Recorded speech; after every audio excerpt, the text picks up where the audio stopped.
kita ucapkan selamat datang dan selamat bergabung di acara public webinar class di siang sampai dengan sore nanti. Pastikan teman-teman saat sudah masuk, posisi mic-nya sudah mute. Terima kasih banyak nih yang sudah mute. Terus berikutnya, ini ya, videonya on boleh. Jika memang sedang dalam tugas, mau di-off-kan juga boleh nih. Terima kasih banyak. Jika sudah siap, nah nanti kita boleh langsung dibantu ya teman-teman ya. Untuk itu teman-teman langsung saja kita sambut bersama-sama. Inilah sosok learning partner kita. Mari kita berikan tepuk tangan online untuk Mas Adip Rahmanto. Kepada Mas Adip Rahmanto, disilahkan. Assalamualaikum warahmatullahi wabarakatuh. Terima kasih Mas Tutus. Terima kasih sambutannya, pembukaannya. Baik, tadi Mas Tutus menginstruksikan silahkan untuk mengambil tempat yang paling nyaman, dan inilah tempat yang paling nyantai, paling nyaman bagi saya itu ada di kamar nih ternyata. Baik, selamat siang Bapak Ibu rekan-rekan semuanya. Apa kabar Anda hari ini? Semoga Bapak Ibu rekan-rekan semuanya senantiasa diberikan kesehatan dan kekuatan di tengah kondisi sekarang ini. Semoga sehat jasmaninya, sehat rohaninya, sehat juga finansialnya. Dan senang sekali saya di siang hari ini saya mendapatkan kesempatan untuk bertemu Anda semua, walaupun di dalam ruangan virtual ini, di mana ruangan virtual bukan suatu hal yang baru lagi sekarang, suatu hal yang memang sudah sering kita lakukan, bertemu secara online. Ada juga, saya ingin menyapa, ternyata ada juga senior-senior saya dari Academy Trainer, dan ada guru saya juga, senior saya, Mas Herli Bangkit. Apa kabar Mas Herli? Wah, luar biasa. Dan sebelumnya saya ucapkan terima kasih banyak atas kehadiran Bapak Ibu semuanya. Dan selama sekitar 1 jam ke depan, saya akan membersamai Anda pada sesi public webinar class dari Academy Trainer. Dan kesempatan ini juga saya merasa beruntung sekali bisa berbagi, sekaligus juga bisa berkesempatan untuk belajar dari Anda semua yang ada di sini. Dan terima kasih atas kesediaan Bapak dan Ibu meluangkan waktunya di tengah kesibukan yang padat di weekdays ini, serta semangat belajarnya saya apresiasi sekali meskipun berada di tengah kondisi pandemik sekarang ini. Dan tidak lupa saya doakan agar Bapak Ibu semuanya diberikan kesehatan yang prima selama mengikuti sesi ini maupun setelahnya. Dan semoga kehadiran Bapak dan Ibu tidak sia-sia dan dapat mengambil manfaat yang sebesar-besarnya dari webinar ini. Saya doakan pula Bapak Ibu diberikan kemudahan dan kelancaran selama webinar, kelancaran koneksi biasanya, kelancaran network, dan terhindar dari kuota yang membengkak. Ya.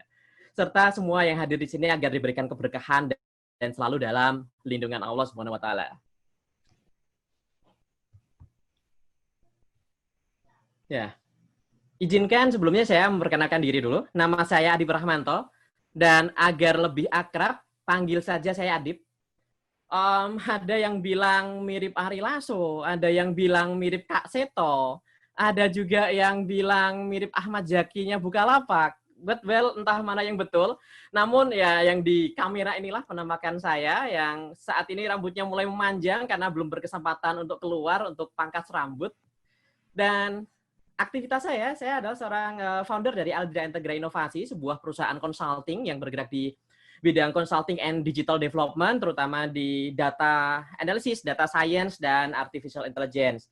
Dan juga saya bekerja sebagai seorang konsultan di Jati Solution, Jati Piranti Solusindo, dan Certified IC Agile Coach dari International Consortium of Agile, serta member dari International Coach Federation dan juga Tempat Trainers Guild Associate Member. Serta saya juga associate dari Academy Trainer dan associate dari Corporate Innovation Asia.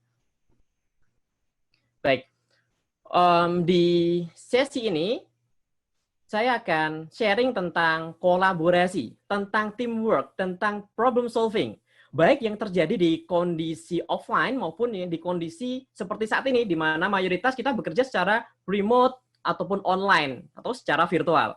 Dan besar harapan saya selepas dari sesi ini, Bapak, Ibu, rekan-rekan semuanya mempunyai referensi atau sudut pandang yang berbeda mengenai bagaimana kita berkolaborasi dalam menyelesaikan suatu masalah. Oke ya? Baik, Bapak Ibu semuanya. Siap kita mulai ya? Kalau udah siap, kasih dong jempol virtualnya. Jempol, kalau Zoom di mana sih jempol? Ya. Oke? Siap ya semuanya ya? Baik. Bismillahirrahmanirrahim. Kita akan bermula dari penyamaan persepsi dulu. Apa sih problem itu? Atau masalah itu apa sih?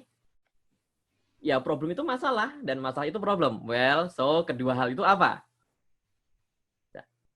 Kita samain persepsinya dulu. Oke, problem itu gap. Terima kasih, Pak Malianto. Problem itu gap. Sesuatu yang tidak sesuai dengan harapan. Oke, apa lagi? Problem itu apa lagi? Yuk. Di sesi saya ini, di sesi Academy Trainer, kita aktif aja ya. Yuk, kita aktif di kolom chat nih. Oke.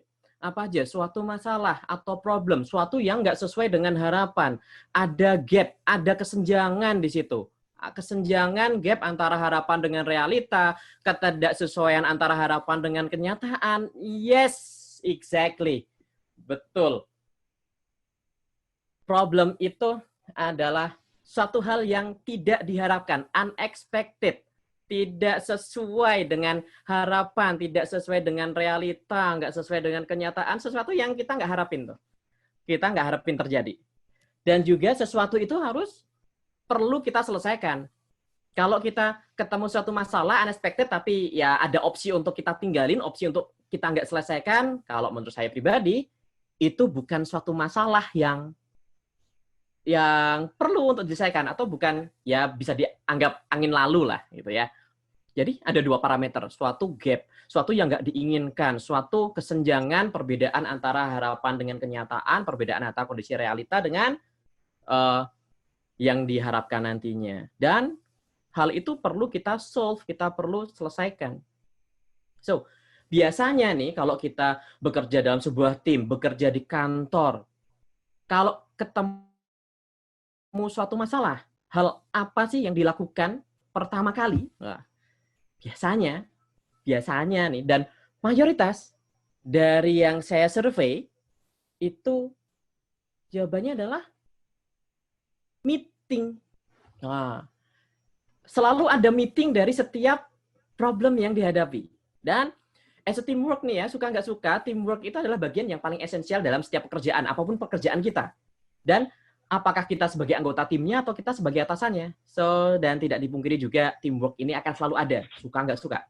Dan meeting itu adalah salah satu aktivitas dalam tim tersebut. Dan setiap ada masalah, biasanya dan paling banyak respons yang didapat itu adalah di-meetingkan terlebih dahulu, yuk di-meetingkan, yuk diobrolin dulu. So, ngomong-ngomong soal meeting, apa kabar tim Anda sekarang? Apakah tetap bisa berkolaborasi sejak PSBB dimulai? Atau jangan-jangan tim kita ini berjalan sendiri-sendiri, dan saat offline aja ya, saat offline itu kolaborasi ini sulit kita lakukan untuk mendapatkan solusi dan rencana aksi yang tepat. Terus gimana dong sekarang? Ketika semua komunikasi, koordinasi, dan kolaborasi itu, tanda kutip, dengan terpaksa harus kita lakukan secara virtual. Dan fakta yang dihadapi adalah target-target kita tetap kencang, rencana-rencana kita harus diselesaikan dengan matang, dan aksi nyata itu selalu harus digadang-gadang dan ditagih-tagih. Yuk, aksinya apa nih? Bahkan kita di masa kali ini wajib berlari lebih kencang juga, karena situasinya lebih menantang. So, dan tantangan seperti apa sih kalau kita lakukan sebuah meeting, baik itu ketika offline ataupun virtual? Nah, dari survei yang saya lakukan, setidaknya ada 3 hal. Yang pertama adalah unheard voice, atau suara-suara yang tidak didengarkan. Dalam sebuah tim, pernah nggak Anda atau tim Anda merasa nggak dilibatin ketika meeting, ketika workshop? Pernah nggak suaranya nggak didengar?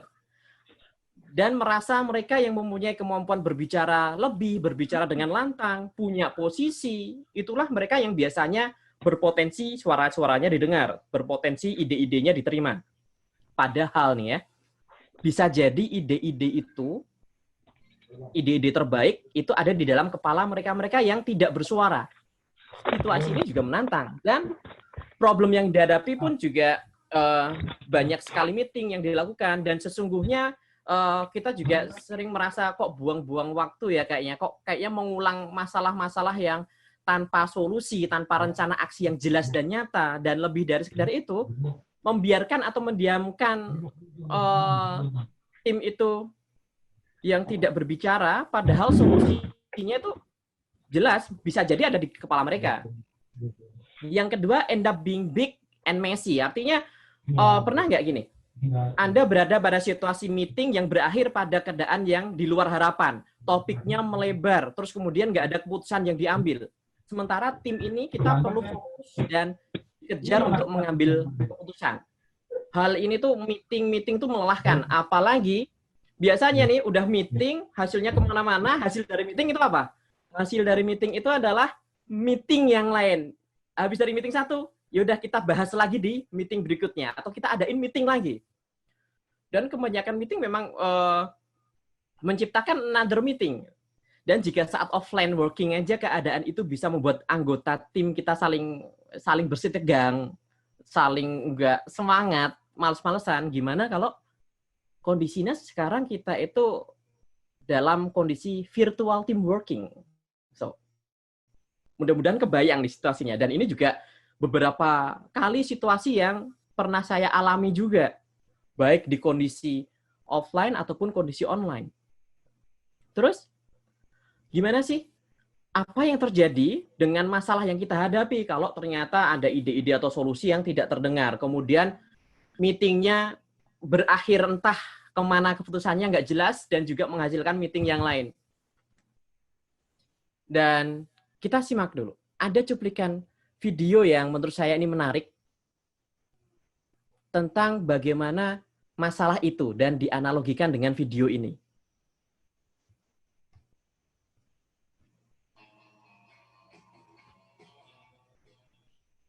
Everybody knows about playing with dominoes, but what you may not know is that a domino can knock over another domino, which is about 1.5 times larger.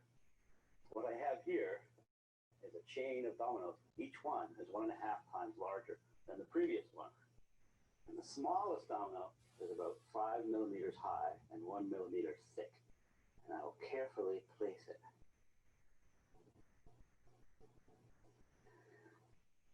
And there are 13 dominoes. And the largest domino, it weighs about 100 pounds and is more than 1 meter tall.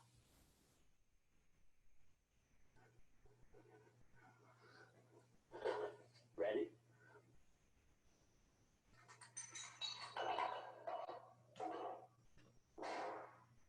Ooh. That was 13 dominoes. If I had 29 dominoes, the last domino would be as tall as the Empire State Building.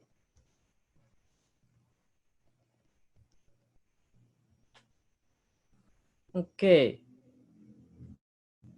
Di video barusan, itu ada 13 domino, dan domino paling kecil itu 5 mili kali 1 mm, kecil banget. Dan ketika domino itu yang kecil dirubuhkan, ternyata domino itu mampu merubuhkan domino lain yang besarnya itu 1,5 kali lipat dari domino tersebut. So, kalau ada 29 domino, maka domino yang ke-29 tadi itu sudah sebesar Empire State Building. So, well, di sini terkait video ini ya, kalau kita korelasikan dengan suatu konteks problem solving, hal apa sih yang teman-teman dapatkan, insight apa nih yang bisa teman-teman dapatkan? Yuk, tulis di kolom chat, kita sharing bareng. Nah, yuk silakan teman-teman. Insight apa, hal apa yang teman-teman dapatkan dari video yang udah di-sharekan sama Mas Adib barusan ya. Oke, ada masalah kecil apapun bisa memicu masalah yang gede. Kemudian problem kecil bisa jadi big problem. Jangan menganggap masalah sekecil pun. Yes. Hal kecil jika tidak segera diselesaikan akan bermasalah besar. Ada tindakan kecil yang berefek pada hal besar ya. Hal-hal seperti ini nih, efek domino. Dan hal yang kecil itu bisa merambat ke hal yang besar. Semakin kita tunda, bisa juga masalah itu menjadi endingnya semakin akut, semakin besar. Semakin kita tunda untuk melakukan aksi nyata. Well. Dan hal yang kecil pun bisa menjadi besar, apalagi kalau halnya udah besar. Mau jadi sebesar apa gitu. Kayak efek bola salju nantinya. So, untuk meeting, untuk bisa mendapatkan rencana aksi, untuk kolaborasi dari hal-hal yang melelahkan, hal-hal suara yang tak terdengar, males-malesan. Enak kali ya kalau meetingnya itu bisa dibuat lebih fun prosesnya. Bisa dibikin lebih engaging, semuanya bisa terlibat, dan juga di dalam meeting itu bisa lebih fokus terhadap solusi dan rencana aksi. Enak kali ya kalau bisa kayak gituin. Dan emangnya bisa? Ya jawabannya bisa. Ternyata bisa, ada caranya. Nah, gimana caranya? Caranya itu adalah dengan facilitative collaboration. Di sini replace all open unstructured discussion dengan proses yang jelas di sini. Pada awalnya terkesan agak aneh kalau kita berbicara tentang problem solving, apalagi creative problem solving. Bukannya kalau lebih open tanpa ada batasan, tanpa ada koridor itu kan bisa bikin kita lebih kreatif ya. Kalau sekarang distrukturkan, terus kemudian ada dikasih guidance, apa enggak malah bikin kita terkekang dan enggak kreatif. Justru dari survei ataupun research dan pengalaman yang dilakukan, itu dengan adanya proses yang lebih clear dan terstruktur, itu kita bisa mengeliminate wasteful discussion, diskusi-diskusi yang nggak penting, diskusi yang nggak relevan dan yang nggak perlu. Sehingga kita lebih punya banyak waktu dan tenaga untuk berfokus pada kreativitas itu sendiri. Loh, caranya gimana kok bisa? Nah, kita bahas. Sebelum kita bahas langkah-langkahnya, saya mau bahas prinsipnya dulu nih. Kenapa sih kita harus pahami prinsip dulu? Prinsip ini adalah sesuatu yang kita yakini dan akan membuat kita bersedia melakukan sesuatu, bahkan memperjuangkannya. Dan Anda sendiri mungkin tidak menyadari ketika Anda memiliki komitmen yang begitu besar untuk melakukan sesuatu dan tidak menyerah begitu saja menghadapi berbagai tantangan, itu sesungguhnya Anda mempunyai prinsip yang ada dan yang Anda yakini untuk mendasari semua itu. Prinsip itu adalah hal yang mendasar dan mendalam, bukan mengarah pada suatu metode tertentu atau teknik-teknik tertentu dalam melakukan sesuatu. Dan saya ambil quote dari Emerson, seseorang yang meyakini suatu prinsip itu akan mampu mencari dan menemukan prinsipnya sendiri. Mampu menemukan metodenya sendiri yang tepat dalam menjalankan apa yang menjadi prinsipnya. Sementara mereka yang berkutat pada metode-metode atau teknik-teknik tertentu mengabaikan prinsip, maka akan kesulitan dan bingung sendiri nanti eksekusinya. Misal nih, ada yang seorang punya prinsip merokok itu nggak baik bagi kesehatan, lingkungan maupun keluarganya. Dan orang ini pengen berhenti merokok. Nah, dia akan menemukan berbagai cara, metode, ataupun teknik-tekniknya sendiri, misalnya ngemut permen, menyembunyikan kotak rokok, mengurangi 1 batang rokok setiap hari, ataupun menciptakan social punishment misalnya, dan lain sebagainya. Namun cara-cara itu, apapun caranya, nggak akan berhasil diaplikasikan kalau orang itu punya prinsip bahwa merokok itu jantan, merokok itu laki banget loh, gagah, merokok itu menenangkan, atau merokok itu bisa memunculkan banyak-banyak ide dan creativity. Well, prinsip-prinsip tersebut justru malah akan menghambat segala langkah dan metode yang ia tempuh, sehingga hasilnya juga nggak akan optimal, nggak akan maksimal. Tuh.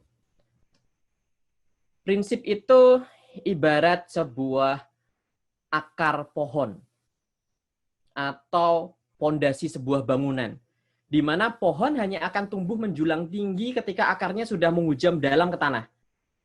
Begitu juga dengan sebuah bangunan. Tahap awal dari membuat bangunan itu adalah membangun fondasinya lebih dulu. Dan begitu juga ketika kita pengen tim kita mampu berkolaborasi dan menyelesaikan suatu masalah, meskipun secara remote working saat ini, so kita pegang prinsipnya terlebih dahulu. Apa saja prinsip-prinsip itu? Prinsip-prinsip itu ada 4 prinsip yang mau saya sampaikan. Yang pertama adalah together alone, tangible items are better than discussion, getting started rather than being right, dan yang terakhir adalah clarity is king. Apa sih maksudnya? Maksudnya gini, teman-teman. Oke, working together kelihatannya kedengarannya tuh kayak kontradiktif. Sorry, together alone. Together alone tuh kayaknya kontradiktif nih. Together kok tapi alone. Gimana sih maksudnya? Maksudnya gini, di konsep ini ya, semua orang dalam satu tim ini kita menuju goal yang sama. Setiap orang dalam satu tim menuju goal yang sama, tapi kita bekerjanya sendiri-sendiri. Misal, tim balap deh. Tujuannya menjuarai kompetisi, tapi apakah semuanya nyetir bareng? Kan enggak.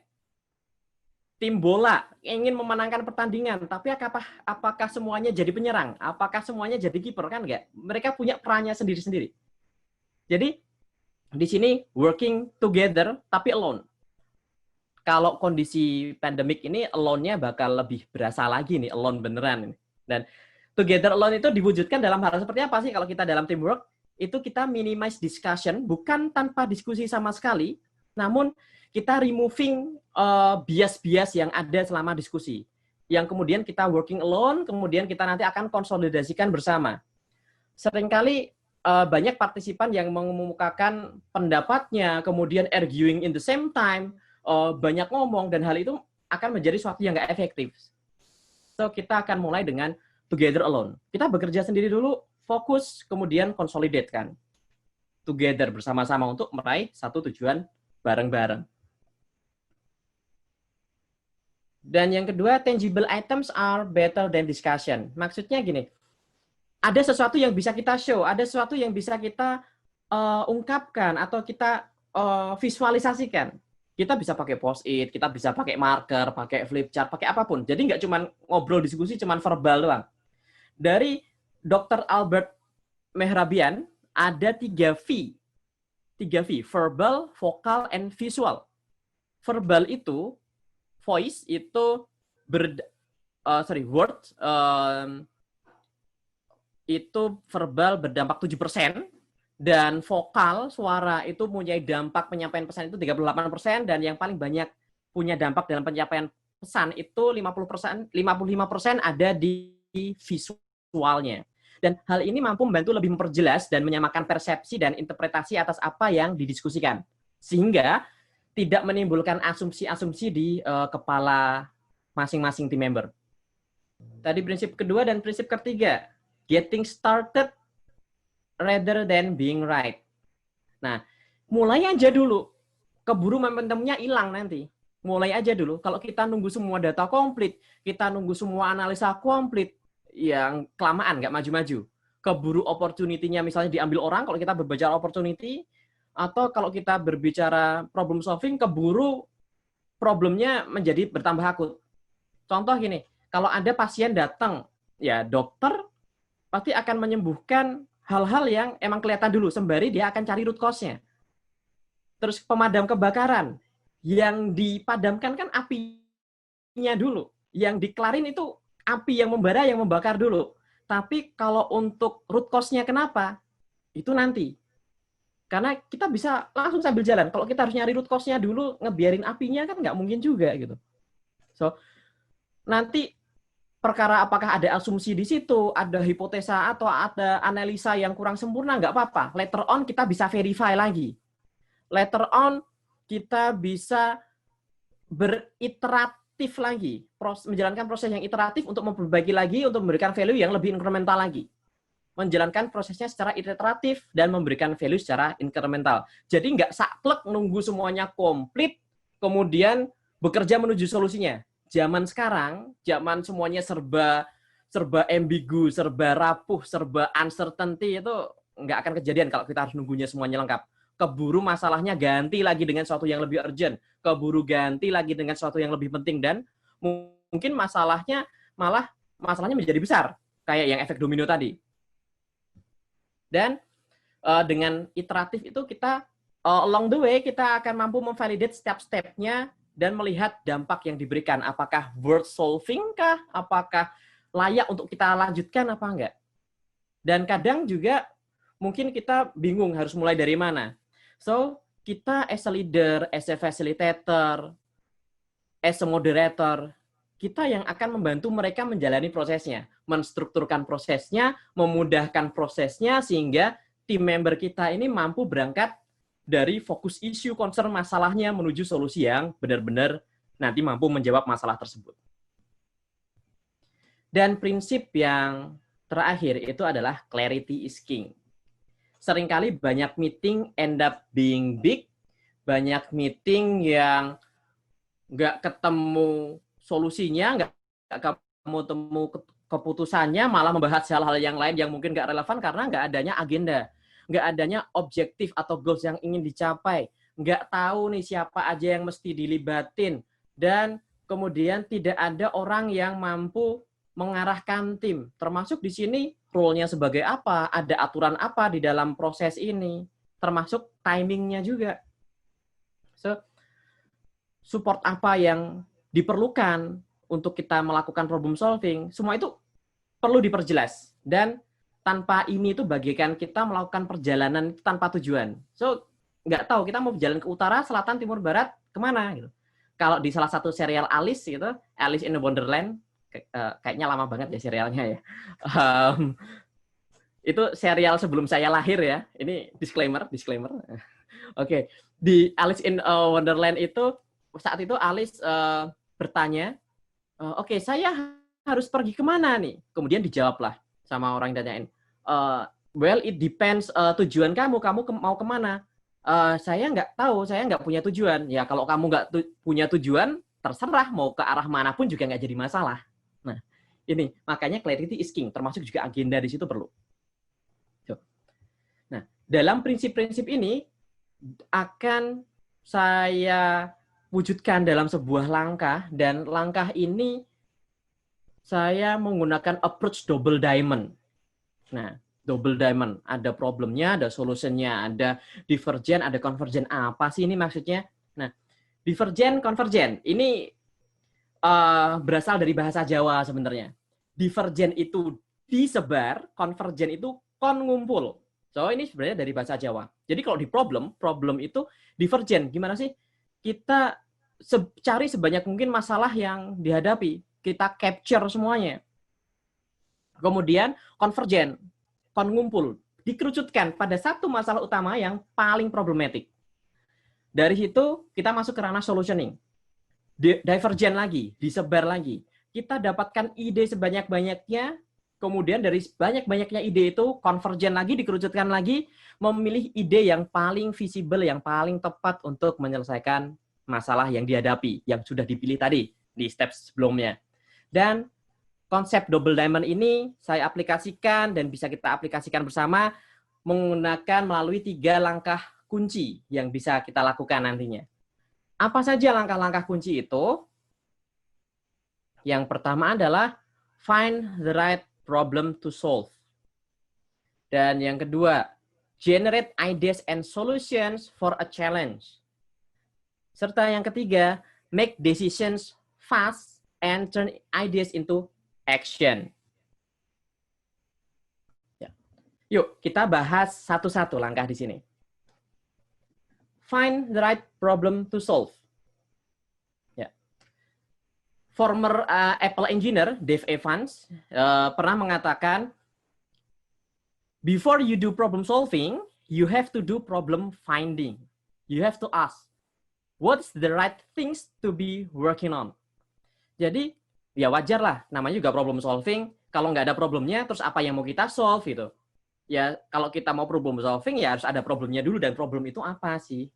Dan problem itu ya bagian, sebenarnya problem itu selalu ada sih, mau di kehidupan sehari-hari kita atau mau di kehidupan kantor kita. Dan menemukan suatu masalah itu biasanya yang menjadi challenge daripada menemukan solusinya itu sendiri. Kalau Einstein bilang gini, dari quote-nya yang saya dapat, kalau punya waktu 1 jam untuk solving a problem, maka akan spend 55 menitnya thinking about the problem itu sendiri, dan 5 menitnya thinking about the solution. Di sini bukan berarti rasio antara waktu yang dikeluarkan untuk finding a problem dengan finding a solution itu 11:1. Bukan yang saya tekankan bukan rasio waktunya. Namun dari statement tersebut menunjukkan betapa pentingnya kita menemukan masalah yang layak untuk diselesaikan, atau bahasa sekarangnya itu baru-baru ini adalah problem worth solving. apa yang benar-benar worth solving di sini. Dan menemukan masalah yang benar-benar worth solving itu sangat vital sekali karena ini menentukan bagaimana fokus kita ke depannya, bagaimana langkah-langkah yang perlu kita lakukan ke depannya. Serta di sini juga bagaimana kita memframing itu akan menentukan langkah bagaimana serta solusi yang paling ideal. Contoh saya dulu ada sebuah project information system, tapi di project ini singkatnya salah menggali kebutuhannya, salah menggali problemnya. Yang dibutuhkan sebenarnya itu adalah reporting system, tapi yang diimplementasikan, solusi yang diberikan itu transactional systemnya. Otomatis ya solusinya pasti salah. Solusinya salah, udah keluar biaya tinggi, waktu implementasinya pun juga udah lama, kemudian ujung-ujungnya solusinya nggak dipakai. Ternyata mereka tuh yang punya kendala itu adalah terkait format laporannya, gimana nge-generate laporannya, gimana caranya melakukan rekonsiliasi. Ternyata itu yang jadi masalah. Dan ketika beneran kita dapetin masalahnya, solusinya pun juga simple. Ternyata kita bisa deliver solusinya pakai Excel sama pakai makro. Simple banget. Biayanya lebih murah, waktunya lebih cepat. Ketika pas salah identifikasi di awal, udah keluar uang berapa ratus juta untuk implementasi sistem itu. Sudah meluangkan waktu berapa bulan untuk implementasinya. Ternyata ketika pas diimplement, solusinya nggak menjawab masalah yang dihadapi. Karena salah identifikasinya. Dan it depends on how we frame the problem. Elon Musk dulu ketika lulus dari sebuah universitas di University of Pennsylvania menyimpulkan bahwa hal yang tersulit dalam hidup itu adalah menemukan pertanyaan yang tepat. Ketika pertanyaan itu bisa dijawab, maka itu akan memberikan dampak yang besar dalam bagaimana dia akan menjalani hidupnya dan fokus hidupnya akan kemana. Saat itu Elon Musk berfokus, mempunyai pertanyaan, hal apa sih yang akan memberikan dampak terbesar bagi masa depan kehidupan umat manusia? Dan Elon Musk menjawabnya dengan internet, energi terbarukan, dan kolonialisasi luar angkasa. Serta ujung-ujungnya gimana? Dia mendirikan PayPal, jasa pembayaran online, kemudian yang sekarang itu hampir digunakan di hampir seluruh dunia, mendirikan Tesla Motor, perusahaan pencipta mobil listrik yang cukup sukses, serta SpaceX, perusahaan eksplorasi luar angkasa yang mendapatkan kontrak dari NASA. Namun bagaimana akhir kisahnya nanti kita lihat deh. Sesuatu yang pasti, semenjak memutuskan celah mana yang pengen dia fokuskan, maka perjalanannya akan menjadi lebih mudah, menjadi lebih cepat. Sama juga dengan hidup kita. Jawaban kita akan menentukan bagaimana kita menjalani kehidupan. Dan guru kita, Babe Jamil Aizaini, pernah menanyakan sebuah pertanyaan dalam sebuah kesempatan training, yaitu, apa sih isi pesan dari pidato kematian Anda yang akan dibacakan anak atau ahli waris Anda kelak? Dan legacy apa sih yang akan Anda tinggalkan di muka bumi ini? Dari pertanyaan ini, seperti halnya Elon Musk, ketika kita mampu menjawab pertanyaan-pertanyaan ini, maka kita juga akan lebih mudah, lebih fokus lagi, kita akan lebih mudah membuat keputusan bagaimana kita menjalani hidup kita ini nantinya. Baik. Langkah yang kedua, generate ideas and solution for a challenge. Di bagian ini, banyak orang mengasosiasikan yang namanya problem solving, generate ideas, itu dengan brainstorming, dengan creativity. So, di langkah ini, kita akan mengambil satu masalah yang tadi paling layak kita selesaikan, paling worth solving, menjadi sebuah challenge. Kita kemudian luangkan waktu dan mulai buat generate ide sebanyak-banyaknya. Thomas Alva Edison berkata gini di dalam quote-nya, to have a great idea, have a lot of idea. Kalau kita pengen dapetin satu ide yang benar-benar luar biasa, maka dapatkanlah banyak ide. Karena dari banyaknya ide ini nanti kita akan saring, kita akan pilah-pilah, kita akan bisa tentukan mana ide yang paling baik, yang paling tepat dengan masalah yang sedang kita hadapi. Dan generate ide ini bisa dilakukan sendiri ataupun mengajak rekan-rekan yang lain. Misalnya kita bisa tulis ide itu di smartphone, bisa di Microsoft Word atau di sticky notes, kita tempel-tempelin gitu. Apapun toolsnya, nggak terlalu penting. Yang penting itu adalah ikutin aturannya, bagaimana, ikutin tips-tipsnya, bagaimana kita bisa generate ideas. Nah, untuk generate ideas ini, tipsnya apa aja sih? Saya punya beberapa tips. Nih, yang pertama adalah write. Tulis apapun ide itu. Yang menurut kita bisa menyelesaikan solusinya, tulis apapun. Pokoknya nggak usah pikirin deh, ini bisa apa enggak, ini keren apa enggak idenya. Pokoknya nggak usah dipikirin, tulis dulu sebanyak-banyaknya. Pokoknya tulis aja. Dan yang kedua adalah, jangan membatasi diri kita sendiri dengan pikiran-pikiran kita. Kayak, bisa nggak ya? Oh, kayaknya nggak oke deh. Kok kayaknya ribet ya? Ah, ini kayaknya ntar diketawain. Ah, nggak usah deh. Kok kayaknya silly banget ya idenya. No. Just rubah saja mindset-nya menjadi gini. Kalau pertanyaan favorit saya adalah, jika semua mungkin. Jadi kalau jika semua mungkin, ide apa yang akan saya berikan untuk bisa menyelesaikan masalah itu? Atau kalau bahasanya anak-anak zaman sekarang itu, kalau lu jadi sultan, lu bakal ngelakuin apa sih buat solving the problem? Gitu. Jadi sultan itu kan bisa, ya bisa segalanya kan? Nggak ada batasan lah. So, jika semuanya mungkin, hal apa yang akan kita lakukan? Jangan kita batasi dengan pikiran-pikiran kita sendiri. Kemudian, ide itu bisa dilakukan bersama-sama juga. Nah, pastikan kalau kita lagi kumpul bareng dalam virtual ataupun dalam offline, pastikan nggak ada seorang pun yang melakukan kritik, komentar, scrutinize terhadap ide-ide orang lain. Karena itu akan membuat orang lain itu merasa nggak nyaman, akhirnya ujung-ujungnya malas buat ngeluarin ide. Ah, malas ngeluarin ide, ntar juga dimentahin lagi. Ah, malas ntar juga ditolak, ntar juga dicecer-cecer lagi ide gue. Ya terserah dia aja lah idenya seperti apa. Nah, kalau dengan keadaan seperti itu akan membatasi ide-ide terbaik itu akan keluar. Dan kemudian jika bekerja sendiri, itu tetapkan targetnya dan jangan berhenti sebelum mencapai target. Misalnya gini, 50 ide atau 10 ide per hari selama 2 hari. Itu kita mengunculkan ide sebanyak itu, sebanyak target yang kita tetapkan. Kalau kita bekerja bersama-sama, kita tetapkan juga batasan waktunya. Oke, untuk proses ideation mau berapa menit, mau berapa lama, mau berapa jam. Terus kemudian ketika merasa stuck, nah berikan diri Anda sendiri itu waktu untuk mencari inspirasi, find the inspiration.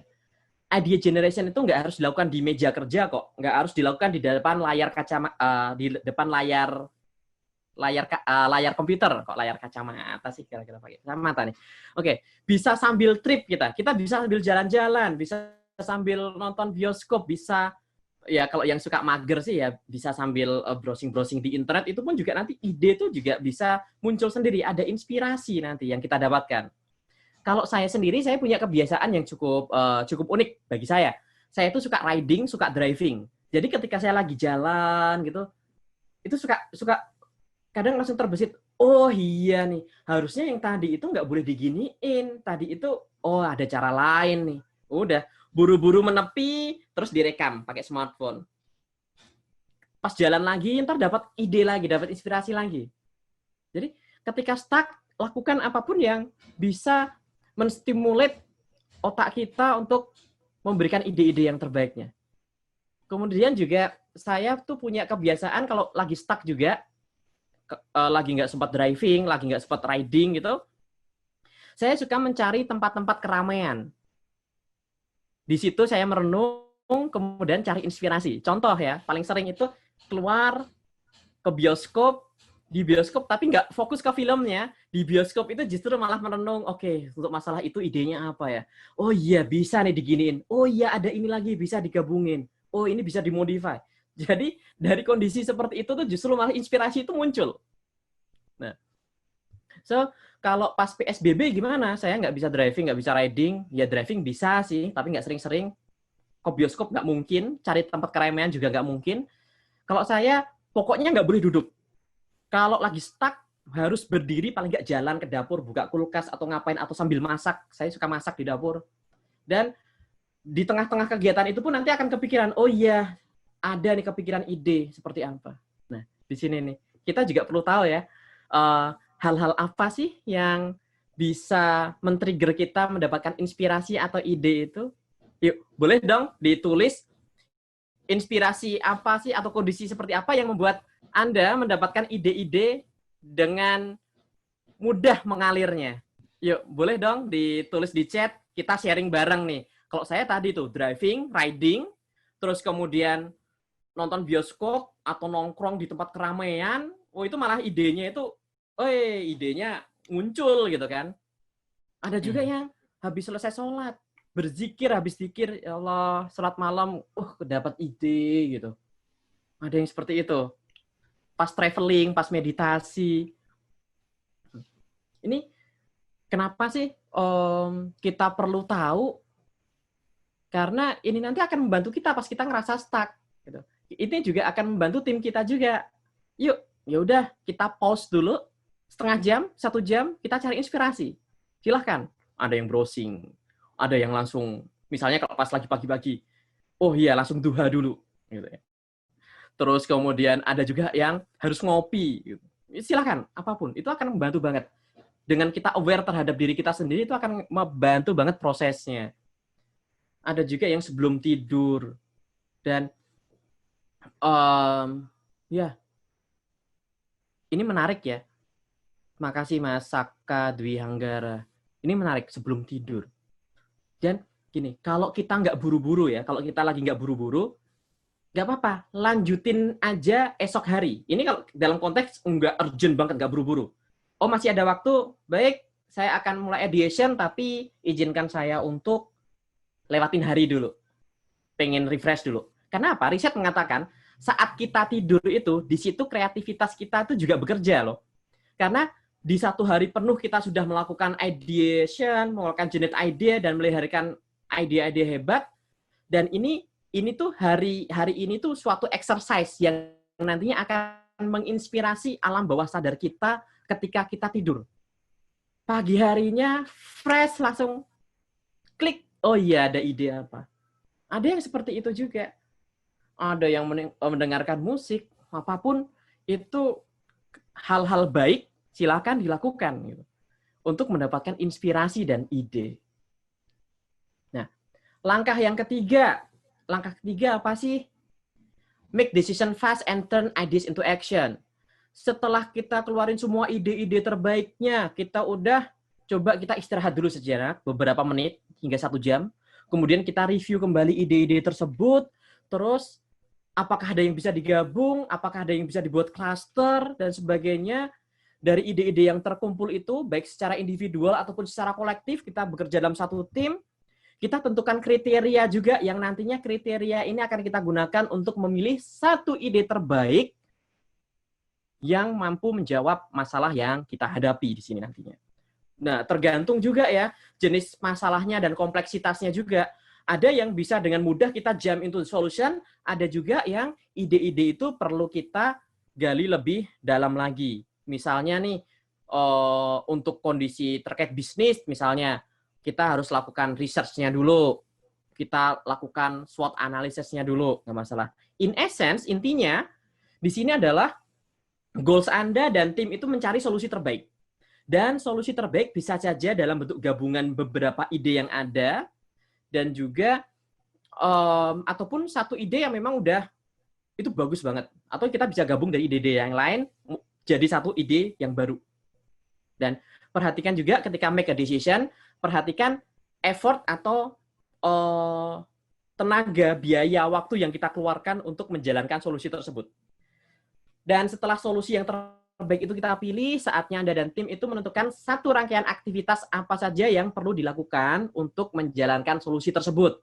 Jadi nggak cuma ide sebatas ide, tapi detailkan lagi langkah-langkah apa saja sih yang harus dilakukan, kita breakdown aktivitasnya. Karena ini akan memudahkan Anda dan tim menjalankannya untuk membuat Anda dan tim keep fokus dan tidak merasa terintimidasi dengan solusinya itu sendiri. Kelihatannya solusinya gede banget ya, kayaknya solusinya ribet kompleks. Tapi begitu di breakdown, dibuat suatu langkah-langkah yang executable, yang simple, itu nantinya kita akan lebih mudah lagi menjalankannya, lebih fokus lagi ke situ. Dan nggak akan merasa berat sih. Oke.